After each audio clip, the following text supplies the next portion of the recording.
After the reign of Napoleon I, Europe was in shambles. France was left in the hands of the ineffectual King Louis XVIII.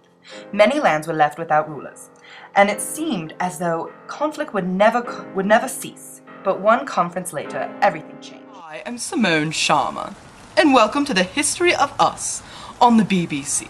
Today we'll be discussing influential European leaders such as Bismarck and Metternich, or as we fondly refer to them as Bitternich.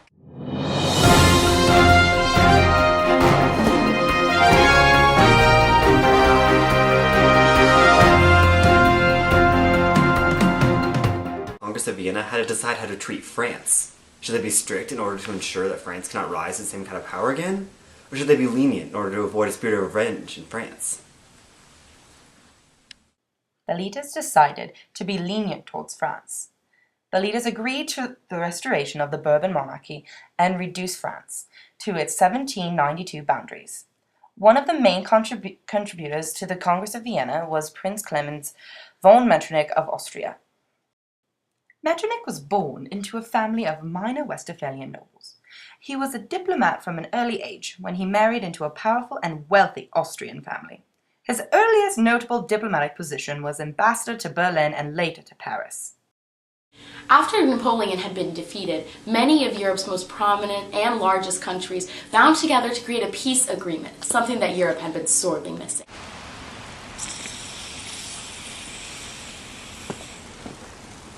The leaders of the Quadruple Alliance, Russia, France, Austria, and Great Britain, met in Vienna in 1814. The primary concern was France. After Napoleon defeated Austria in 1809, Metternich was appointed as foreign minister to Austria and really took a pro-French policy, going so far as to engineer the marriage of Napoleon to Marie Louise, the daughter of the Holy Roman Emperor. Congress of Vienna. Metternich guided the proceedings to his ideologies of conservatism. Metternich believed that the will of the people was capricious, but that the laws and institutions that they needed were static, meaning that what the people wanted wasn't always what led to a stable government.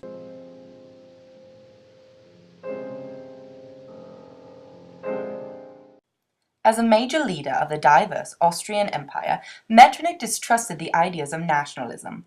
In the 19th century, groups of people began to believe their common language and culture led to their own specific unity.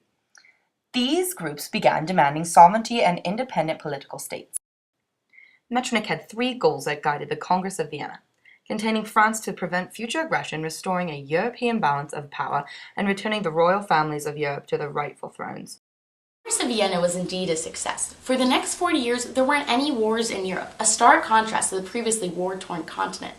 Up until the Crimean War of 1853, the countries in Europe lived together relatively peacefully. In the long run, the Congress of Vienna and Metternich created a spirit of cooperation among the developing European nations.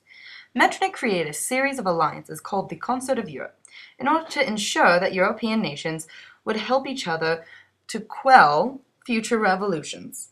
This spirit of cooperation was carried through the modern-day institutions such as European Union. However, Metternich could not stop the changing tide. The revolutions had introduced Europe to democratic governments and self-rule, and in the century that followed, many more nations gained their sovereignty. At the Congress of Vienna, the Holy Roman Empire was officially dissolved and the German Confederation was created. Otto von Bismarck was born in 1815 to a wealthy military family.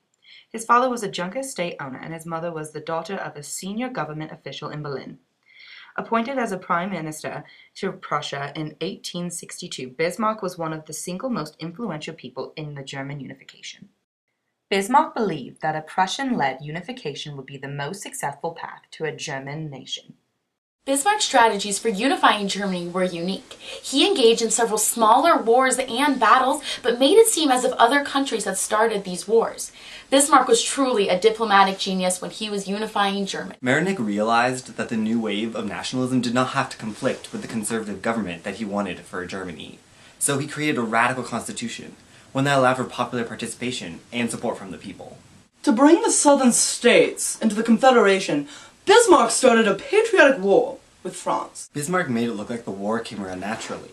When conflict arose over who would be the next ruler in Spain, he forged a telegram sent to him by Kaiser Wilhelm I and sent it to France, hoping to offend them and entice them into war. It worked. When the war began, Bismarck had the support of the southern German states. Prussia ended up defeating the French army and Paris surrendered. The South German states agreed to join the German Empire, and Kaiser Wilhelm I was proclaimed Emperor of Germany. Under Bismarck, Prussia went from being the weakest of the great powers to the strongest state in Europe. After the unification of Germany, Bismarck led the German Empire into new heights of nationalistic favor and power. Bismarck used the position to attack the Catholic Church and control the German Empire. Bismarck also used his power to create the first modern welfare state. The 19th century was characterized by the rise to power of strong leaders such as Bismarck and Metternich. Bismarck and Metternich were two very different leaders. Metternich sought to create a European balance of power and really hoped to avoid any wars. However, Bismarck was willing to do anything to strengthen and continue to unify Germany.